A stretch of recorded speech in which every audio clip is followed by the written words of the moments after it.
The lecture hall buzzed with nervous energy as Professor Zenthkar adjusted the holographic display. 300 alien students from across the galaxy sat in tiered seats, their various appendages fidgeting with excitement. Today's military history class would cover the most classified topic in galactic academia, the Human Prohibition Protocol. Krixtal, a young Vorthak with crystalline skin that shifted colors with emotion, leaned forward in anticipation. Beside her, Yulneth's tentacles writhed anxiously, while her photosynthetic patches glowed dim green with curiosity. In the back row, Tormek's metallic carapace clicked softly against his chair as the insectoid being's compound eyes focused on the professor. "Before we begin," Professor Zenthkar announced, his forearms spreading wide, "you must understand that this information is restricted to senior military academy students only. The Galactic Council has classified these records for good reason." The professor's scaled hide darkened to a deep purple, indicating the seriousness of his words. His species, the Velthari, were known throughout the galaxy as master strategists and historians. If Zenthkar appeared troubled, the subject matter was truly dangerous. 200 standard years ago, he continued, the Galactic Council made an unprecedented decision. They permanently banned an entire species from participating in any form of organized warfare, military service, or conflict resolution. This species was not banned for weakness, cowardice, or inability to fight. The holographic display flickered to life, showing the familiar symbol of the Galactic Council, 17 interconnected rings representing the founding civilizations. But one ring was crossed out with a red line. They were banned because they were too effective. Murmurs rippled through the lecture hall. Krixtal's skin shifted to bright orange with confusion. The idea seemed impossible. Every species in the galaxy contributed to military operations based on their natural abilities. The Zephyri provided air superiority with their natural flight. The Korthul served as living shields with their diamond-hard exoskeletons. The Psimon offered telepathic communication across vast distances. "Professor," called out Gentar, a tall, reed-like being whose voice resonated like wind through crystals. "Surely no single species could be so dangerous as to warrant complete exclusion from galactic defense." Zenthkar's eyes glowed brighter, a sign of deep contemplation among his people. "That assumption, young Gentar, is what led to the Confederation Wars and the near destruction of galactic civilization as we know it." The display changed to show a small blue-green planet orbiting a yellow star. The world looked unremarkable compared to the grand metropolis worlds of the core systems or the massive fortress planets of the outer rim. "Earth," Zenthkar said simply. "Third planet in the Sol system, home to over 8 billion humans." Yulneth's tentacles curled in recognition. "The protected world? But Professor, humans are classified as a peaceful species. They're only allowed limited space travel and basic trade agreements." "Another misconception," the professor replied. "Humans are not classified as peaceful by choice. They are forcibly contained because when they were briefly allowed into galactic warfare, the results were catastrophic." The hologram shifted to display military statistics and battle reports. Krixtal's skin flickered between orange confusion and blue analytical processing as she tried to comprehend the numbers. During the brief period humans were allowed military participation, mortality rates in conflicts increased by 800%. Not among humans, Zenthkar emphasized, but among their enemies. Battles that should have lasted months were concluded in days. Strategies that had been refined over millennia were rendered obsolete overnight. Tormek's mandibles clicked rapidly, a sign of distress in his species. Professor, with respect, these statistics seem exaggerated. Humans are small, short-lived beings with no natural weapons. They cannot survive in vacuum, possess no natural armor, and lack any significant telepathic abilities. All true, Zenthkar agreed. Yet in their first major conflict, humans defeated a Zefari air armada using primitive chemical propulsion rockets. They destroyed Korthul ground forces by turning the Korthul's own armor into weaknesses. They confused Simon telepaths so thoroughly that many never recovered their mental faculties.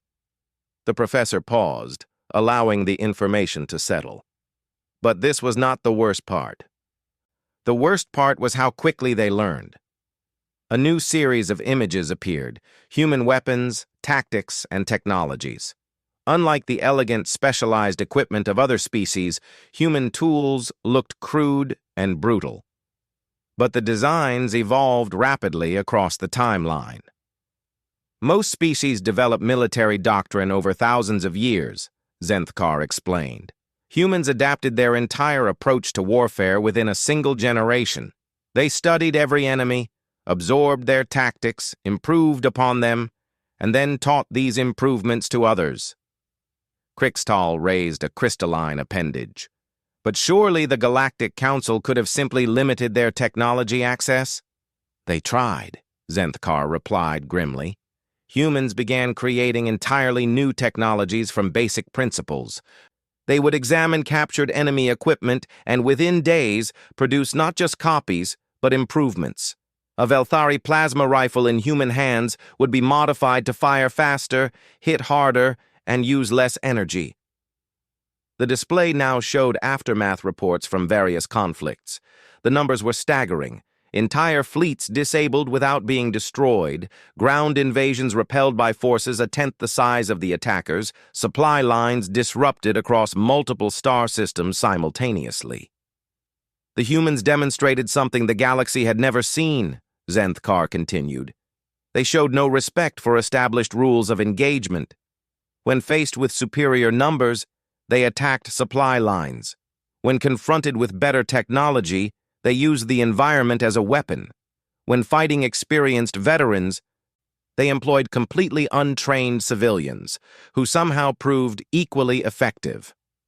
Yulneth's photosynthetic patches had turned pale yellow with worry. Professor, how is such inconsistency possible? Because humans do not think like we do, Zenthkar replied. We develop strategies based on our natural abilities and stick to them. Zefari always attack from above because they fly. Korthul always form defensive lines because they are nearly indestructible. Simon coordinate through telepathy because it is efficient. The professor's skin darkened further. Humans ignore their limitations. They attack from above despite being ground-based creatures. They use speed and mobility despite being physically inferior.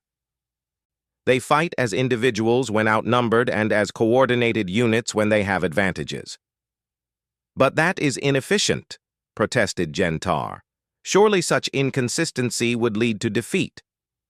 Logic suggests so, Zenthkar agreed, yet human forces consistently achieved victory through means that should not have worked. They seemed to possess an intuitive understanding that conventional military wisdom was merely a starting point, not a limitation. The display changed again, showing communication intercepts from human military units. The translated text scrolled past faster than most students could read, but the few phrases that stood out were troubling. Adapt and overcome. Improvise solutions. There are no rules in survival. The breaking point came during the siege of Kepler Station, Zenthkar announced. A human battalion of 300 soldiers was tasked with defending a mining facility against a Thrakari invasion force of 15,000 warriors. The Thrakari had never lost a ground engagement. Their natural radiation immunity and regenerative abilities made them nearly unstoppable. Krixtal's skin shifted to deep blue as she processed the implications. Surely 300 could not defeat 15,000 regardless of species. The humans did not defeat them, Zenthkar corrected. They convinced them to defeat themselves. Silence fell over the lecture hall. This statement defied all understanding of military conflict. The human commander, a female named Colonel Sarah Chen, studied Thrakari psychology and biology for 72 hours. She then broadcast a message to the Thrakari fleet claiming that the mining facility contained a new form of artificial radiation that would accelerate their regenerative abilities beyond their control. Tormek's compound eyes focused intently. But such technology did not exist? Correct. But Colonel Chen created false sensor readings, fabricated research data, and even staged demonstrations using improvised special effects. The Thrakari commander, convinced that the facility contained weapons that would turn his forces into uncontrollable regenerative masses, ordered orbital bombardment of his own landing sites to prevent exposure. The implications hung heavy in the air. The humans never fired a shot. 15,000 Thrakari warriors were eliminated by their own paranoia, induced by a human commander who understood that the strongest armies could be defeated by their own strengths turned against them. Yulneth's tentacles had gone completely still, a sign of shock in her species. Professor, this cannot be typical human behavior. This was one of hundreds of similar incidents, Zenthkar replied. Humans consistently demonstrated the ability to find victory through methods that other species would never consider. They seemed to view every established military principle as a problem to be solved rather than a rule to be followed. The professor activated a new section of the display, showing psychological analysis reports. Galactic military psychologists studied human behavior extensively. They discovered that humans possess what they termed adaptive aggression, combined with systematic creativity. Unlike other species, humans do not have predetermined responses to threats. What does that mean practically? Asked Krixtal. It means that when faced with an overwhelming enemy, most species either fight according to their nature or retreat. Humans invent entirely new ways to fight. They weaponize concepts that other species never considered: deception, psychology, environmental manipulation, even economics and diplomacy. The display showed a timeline of human innovations during their brief military period. Improvised explosive devices created from mining equipment, communication viruses that caused enemy fleets to attack each other, supply disruption tactics that turned captured materials into weapons against their original owners. The final incident occurred during the Battle of Proxima Ridge, Zenthkar continued. A human special forces team of 12 individuals was assigned to gather intelligence on a Velthari research facility. Instead, they infiltrated the facility, convinced the research staff that they were part of a secret inspection protocol, and walked out with the complete plans for our most advanced starship designs. Tormek's mandibles clicked in disbelief. 12 individuals penetrated Velthari security? They did not penetrate anything, Zenthkar replied, with what might have been embarrassment among his species. They simply acted as though they belonged there. When questioned, they produced falsified credentials that they had created during their approach. When those credentials were verified, they had already altered the verification databases to support their story. In the span of 6 hours, these 12 humans had convinced an entire research facility that they were conducting an authorized inspection, downloaded our most classified information, and departed with official thanks for their thoroughness. The lecture hall had gone completely silent. The implications of such adaptability were staggering. The Galactic Council realized that humans did not simply wage war, Zenthkar concluded. They transformed the very concept of conflict into something unrecognizable. They made warfare into a creative exercise where the only limitation was imagination. Krixtal's skin had cycled through several colors before settling on a pale silver that indicated deep contemplation. Professor, what happened when the Council implemented the Human Prohibition Protocol? Initially, there was relief, Zenthkar admitted. Conflicts returned to predictable patterns. Military academies could once again teach standard tactics without fear that they would be obsolete before graduation. The galaxy settled into familiar rhythms of warfare based on species capabilities and historical precedent. The professor's expression grew more somber. But within 50 years, we began to see the consequences of removing human involvement from galactic military affairs. Innovation stagnated. New threats emerged that could not be countered with traditional methods. The galaxy had become comfortable with predictable warfare. "And now?" asked Yulneth quietly. "Now we face threats from beyond our galaxy," Zenthkar replied. "Entities that do not follow our established patterns of conflict.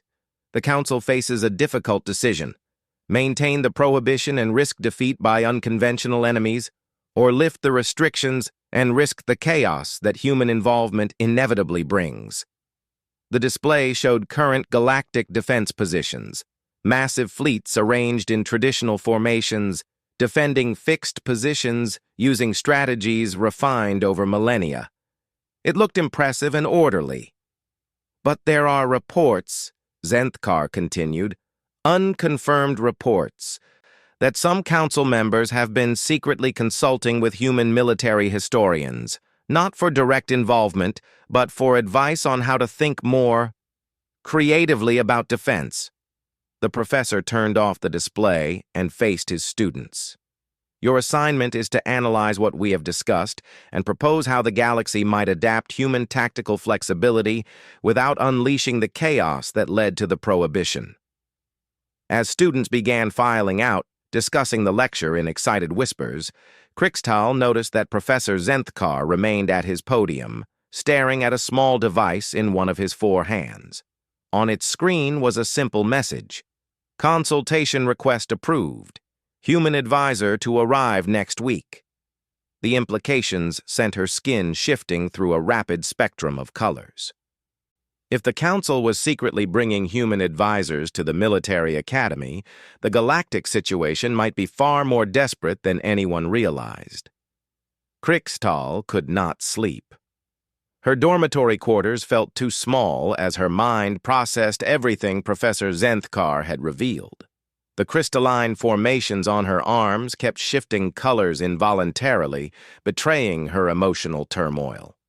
3 days had passed since the lecture, and the promised human advisor had arrived that morning under extraordinary security measures.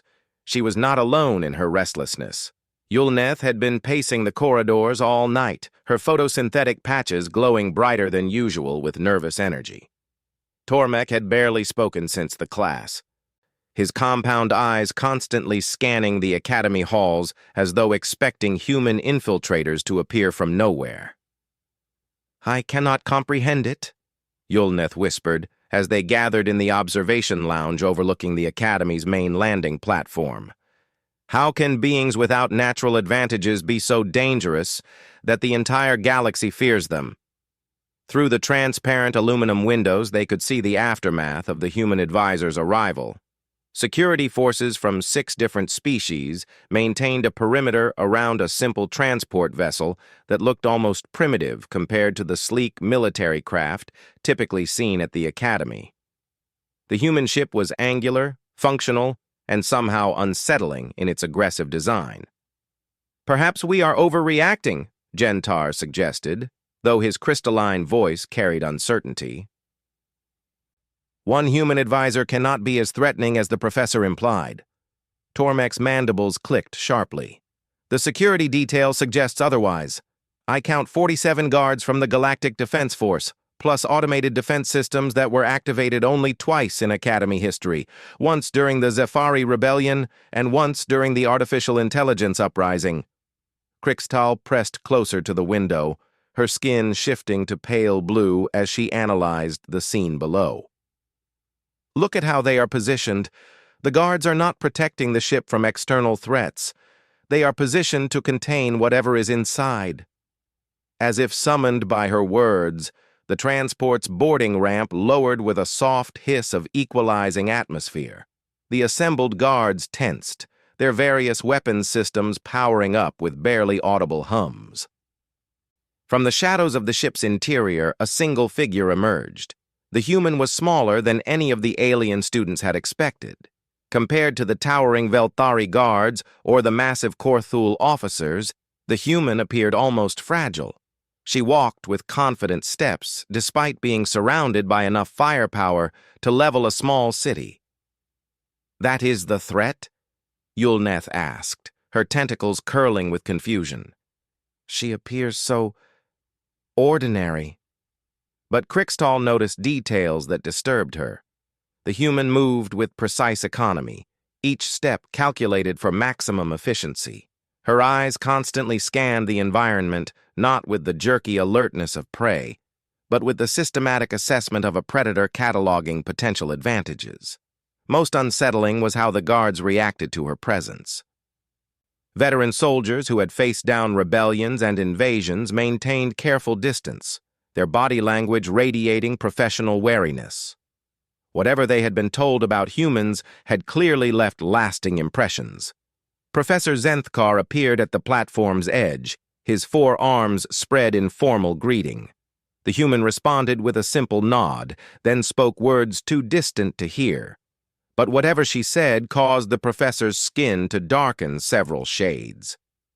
"We should return to our quarters," Tormek suggested nervously. "This is clearly not meant for student observation." But none of them moved. The human and professor walked toward the main building, and the students found themselves following at a discreet distance.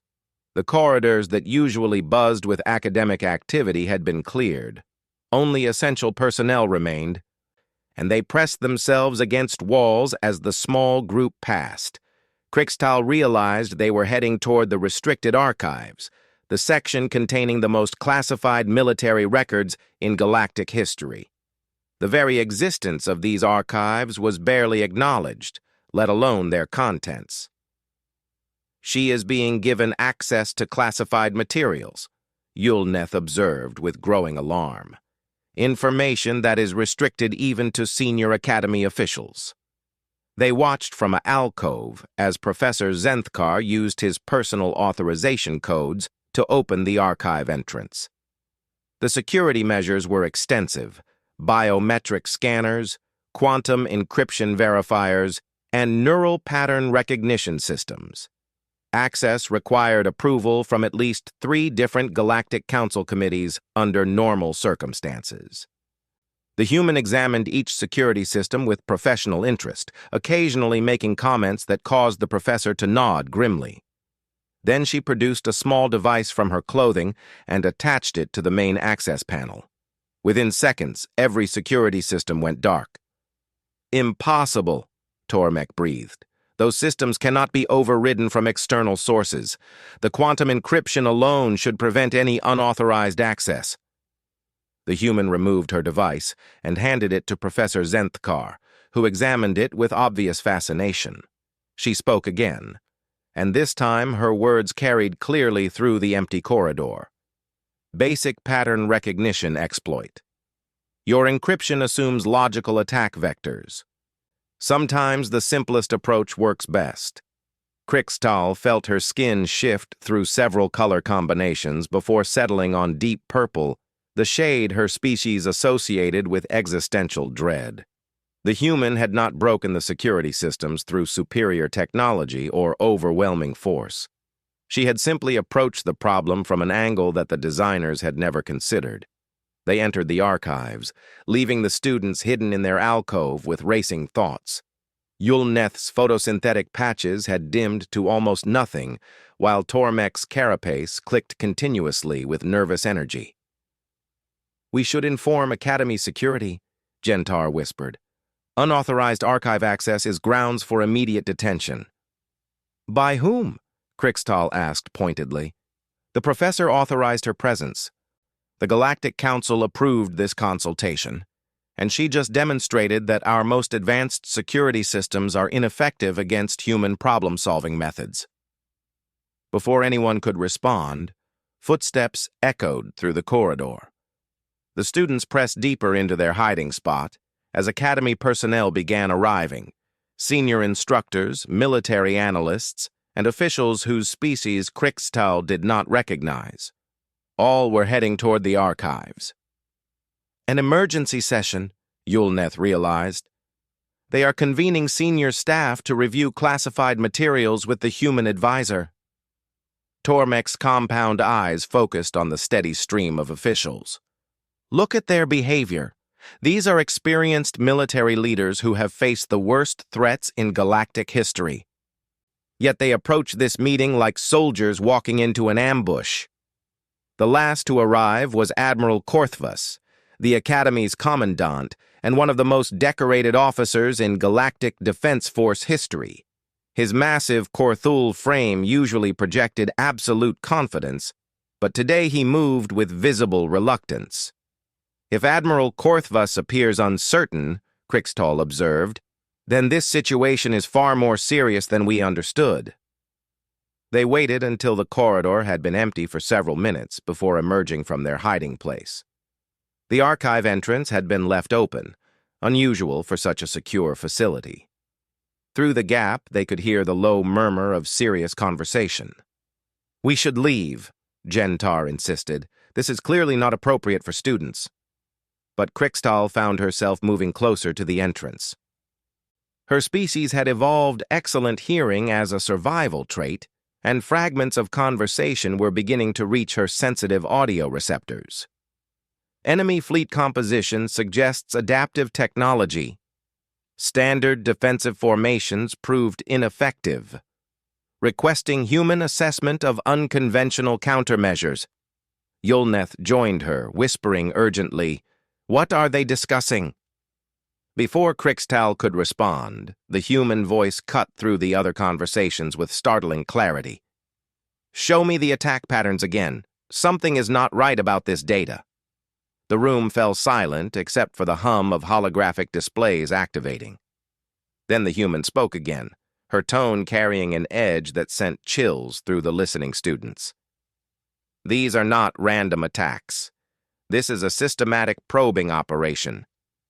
Your enemy is testing response times, weapon capabilities, and command structure reactions. They are learning." Admiral Korthvas's deep voice rumbled through the archive. "Learning what exactly?" "How you think," the human replied simply. "Every defensive position you have established follows predictable patterns based on species capabilities and historical precedent. Your enemy is cataloging these patterns." Professor Zenthkar's voice carried a note of distress. "Are you suggesting that our enemies are adapting their tactics based on our responses?" "I am suggesting that your enemies are using your own tactical predictability against you," the human corrected. "The question is whether they learned this approach independently or whether they had a teacher." The implications of that statement hung heavy in the air.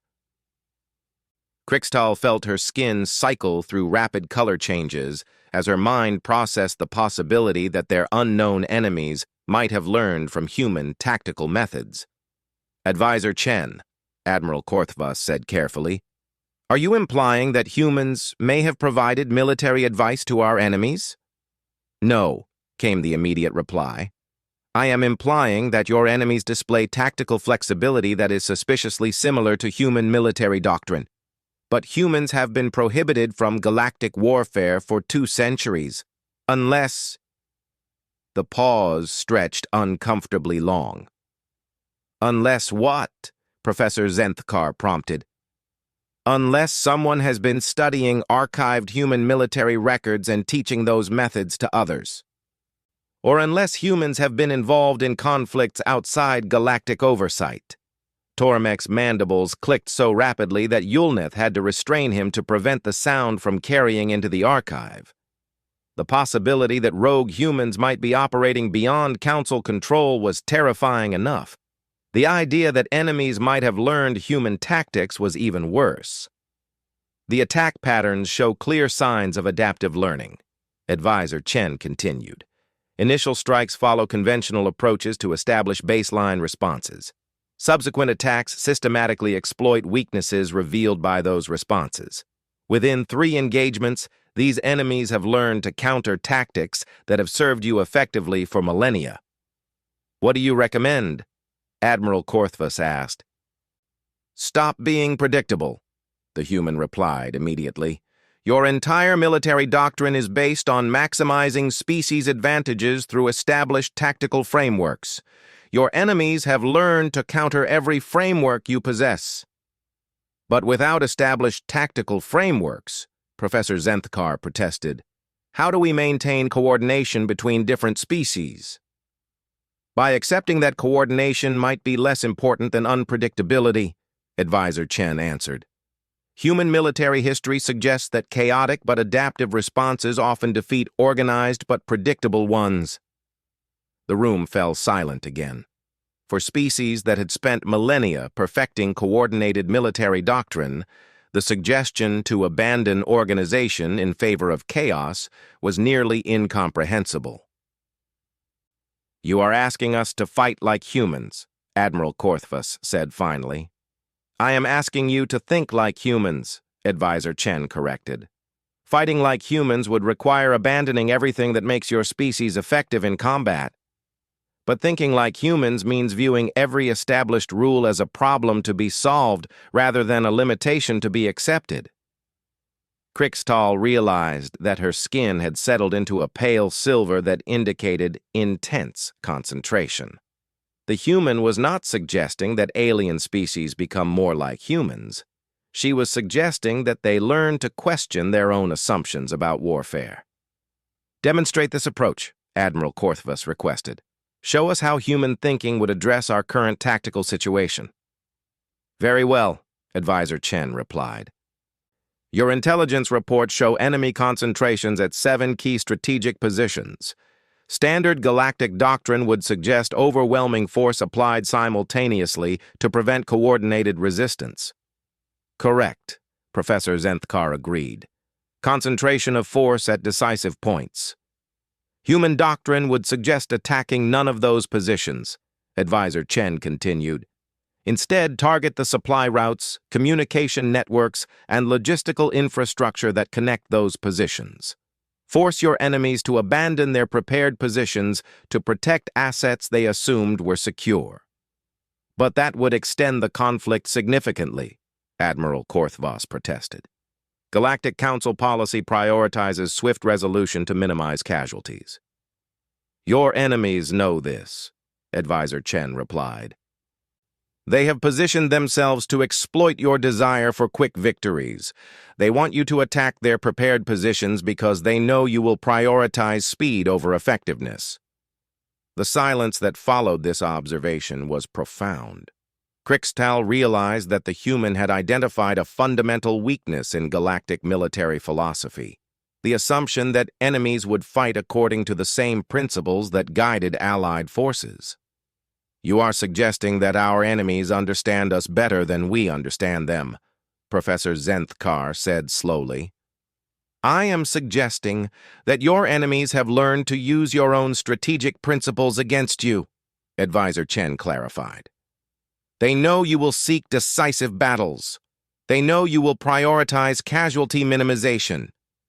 They know you will follow established tactical doctrine. And they have prepared countermeasures for all of these known factors. Yulneth's tentacles had gone completely rigid with shock. The idea that the galaxy's military advantages had become strategic weaknesses was almost too disturbing to contemplate. What you need, Advisor Chen continued, is not better tactics or superior technology. What you need is the ability to act in ways that your enemies cannot predict, because those actions violate every established military principle you have ever followed. That sounds remarkably similar to the chaos that led to the Human Prohibition Protocol, Admiral Korthvas observed grimly. Yes, Advisor Chen agreed. It does. The weight of that acknowledgement settled over the archive like a physical presence. The galaxy faced a choice between maintaining stable, predictable military doctrine and embracing the chaotic effectiveness that had made humans too dangerous to include in galactic warfare. Krixtal felt her skin shift to deep blue as the full implications became clear. The unknown enemies forcing this consultation had not simply outfought galactic forces. They had forced the galaxy to confront the possibility that human military methods might be the only effective response, which meant that the human prohibition protocol might have to be reconsidered, or worse, it might have to be abandoned entirely. The emergency session had continued for 6 hours. Krixtal and her companions maintained their vigil outside the archives, taking turns to monitor the increasingly tense discussions within. What they heard changed their understanding of galactic security forever. During the 4th hour, Advisor Chen had presented data that sent shockwaves through the assembled officers. The unknown enemy fleet was not simply adapting to galactic tactics. They were systematically dissecting and countering every strategic advantage that had kept the galaxy stable for centuries.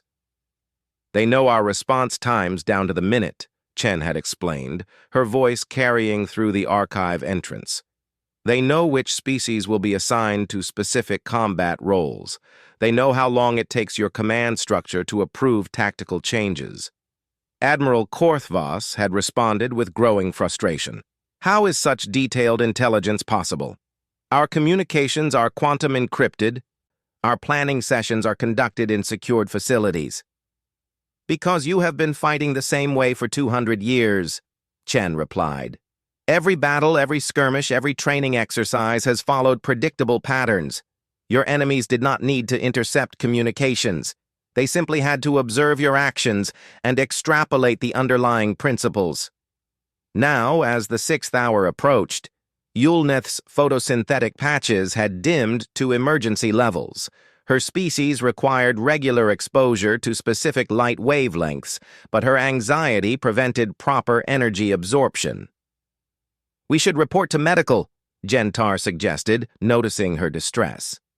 Your biological systems are suffering from prolonged stress exposure. I cannot leave, Yulneth whispered. Not when we are learning the truth about galactic security. My people serve in the Outer Rim defense fleets. If what we are hearing is accurate, they are walking into systematic slaughter. Tormek's carapace had taken on a dull sheen that indicated deep concern among his species. All our peoples serve in galactic defense. If human tactical methods are the only effective counter to these enemies, then every conventional military unit in the galaxy is obsolete. Through the archive entrance, they could hear Admiral Korthvas requesting specific examples of human tactical adaptations. Chen's response was both illuminating and terrifying. During the Battle of Kepler Station, human forces faced an enemy that regenerated faster than they could be killed.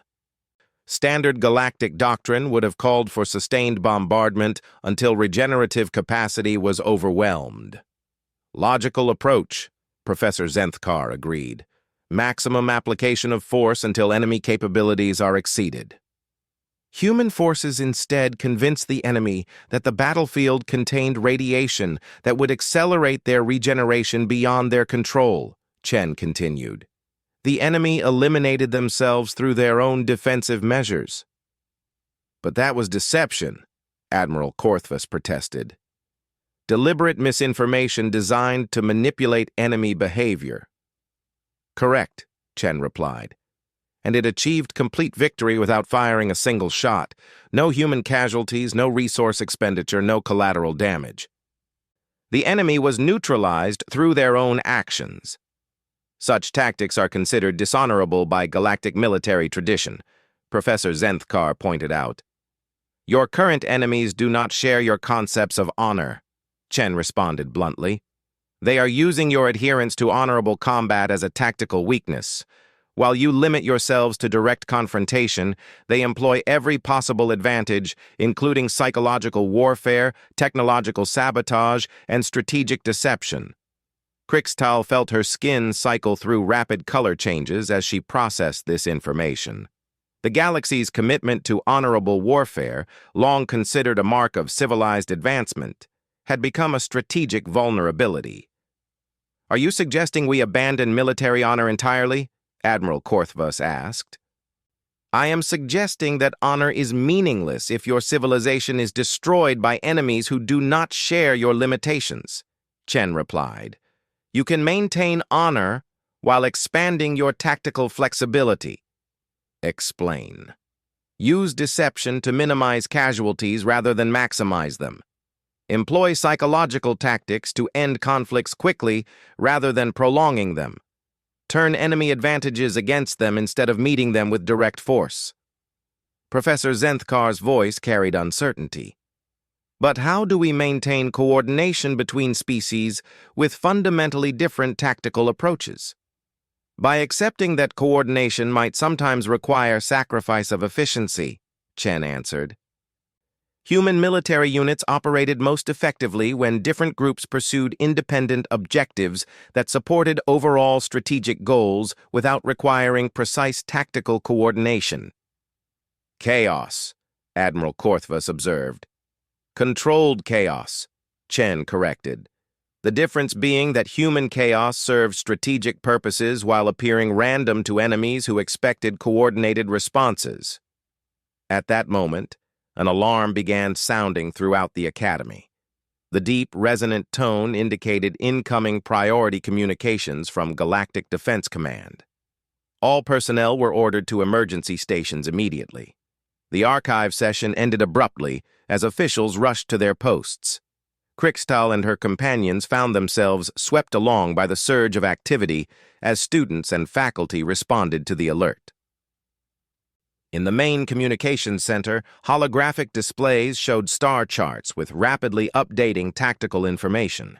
Red indicators marked enemy positions throughout the outer rim. The scope of the threat was far larger than anyone had realized. Coordinated attacks across 17 star systems, announced the duty officer, his Velthari skin darkened to near black with stress. Enemy forces are striking simultaneously at communications hubs, supply depots, and command centers. Admiral Korthvas arrived moments later, followed by Professor Zenthkar and Advisor Chen. The human moved immediately to the central display console, her eyes scanning the tactical data with frightening speed. "This is not a random assault," she announced after less than 30 seconds of analysis. These targets were selected to isolate galactic forces into individual system defense groups. Your enemies want to prevent coordinated response across multiple sectors. Standard procedure calls for mutual support between adjacent systems, Admiral Korthvas replied, activating fleet coordination protocols. We can maintain defensive cohesion despite the attacks. No, Chen said sharply. That is exactly what they want you to do. Look at the timing intervals between attacks. She manipulated the display to show temporal analysis of the assault pattern. Each attack begins precisely when mutual support fleets from adjacent systems would be moving into position. Your enemies have calculated your standard response times and positioned themselves to intercept support operations. The implications became clear as the data processed. Every defensive protocol in the Galactic Military Manual had been anticipated and countered before the attacks even began. They know our doctrine better than we do, Professor Zenthkar observed with growing horror. Because your doctrine has not changed in 2 centuries, Chen replied. While you maintained stable, predictable military practices, your enemies spent decades learning to exploit them. Admiral Korthvas turned to face the human directly. What do you recommend? Abandon standard procedures entirely, Chen answered without hesitation. Do not send mutual support fleets. Do not coordinate defensive positions. Do not follow established communication protocols. That will result in chaos, the Admiral protested. System commanders will not know how to respond without coordinated guidance. Good, Chen replied. If your own commanders cannot predict your actions, then neither can your enemies.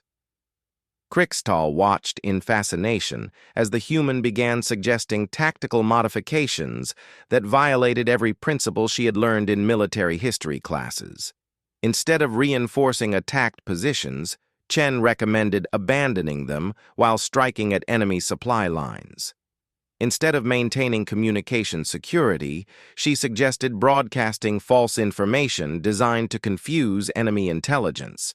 Most shocking of all, she recommended dividing galactic forces into small, independent units that would operate without central coordination. That is exactly the opposite of established galactic military doctrine, Professor Zenthkar pointed out.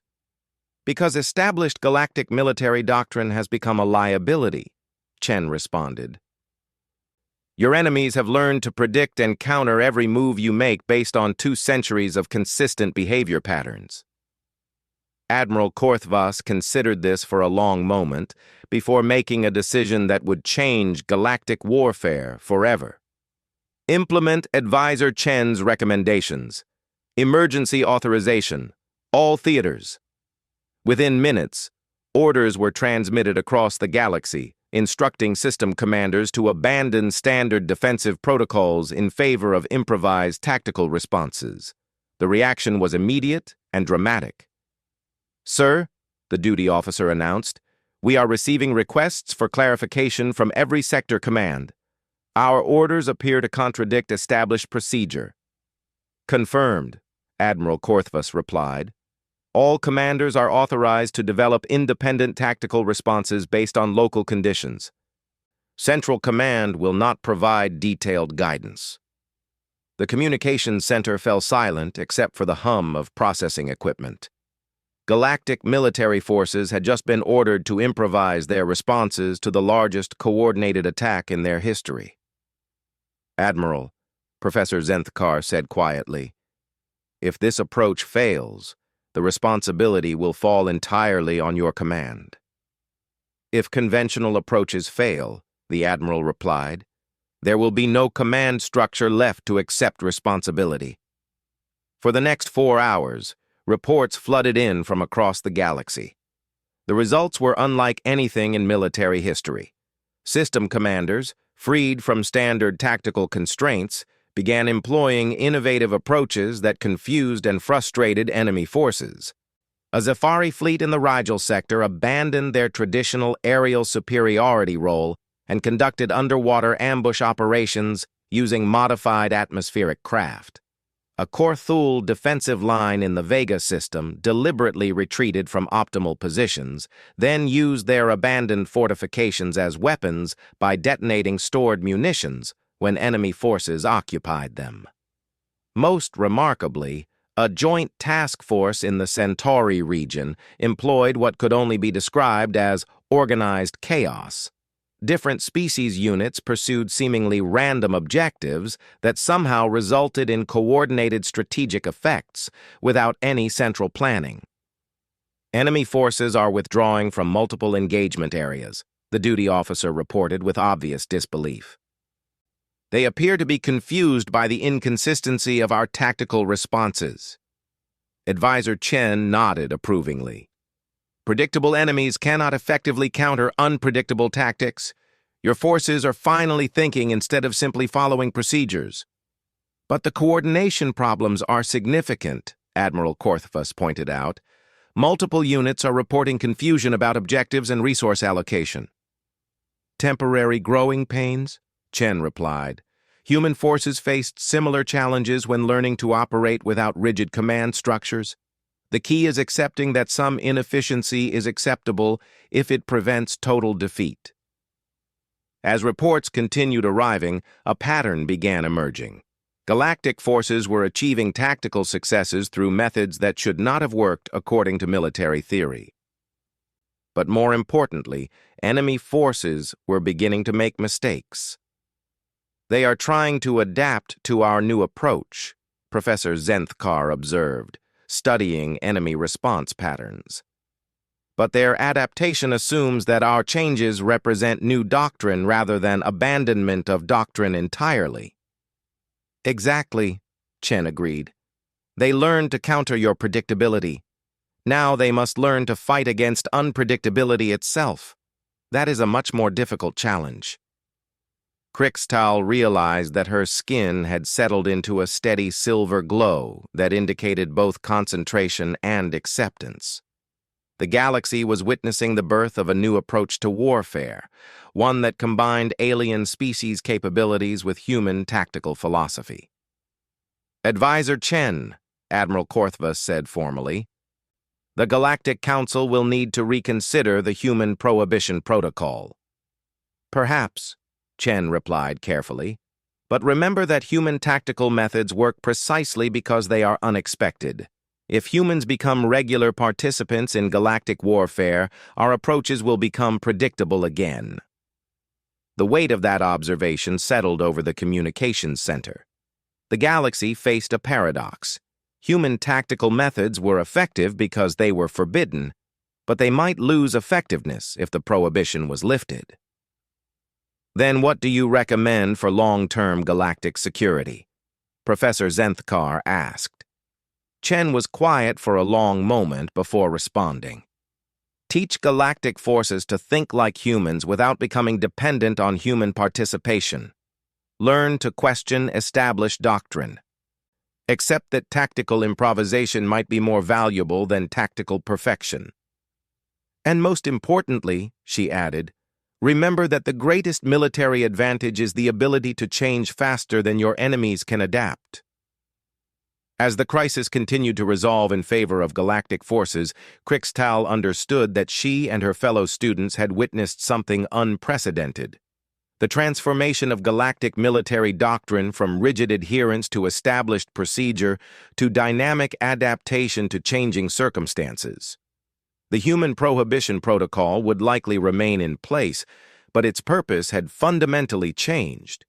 Humans were not prohibited from warfare because they were too dangerous to include, but because their methods were too valuable to risk becoming predictable through regular use.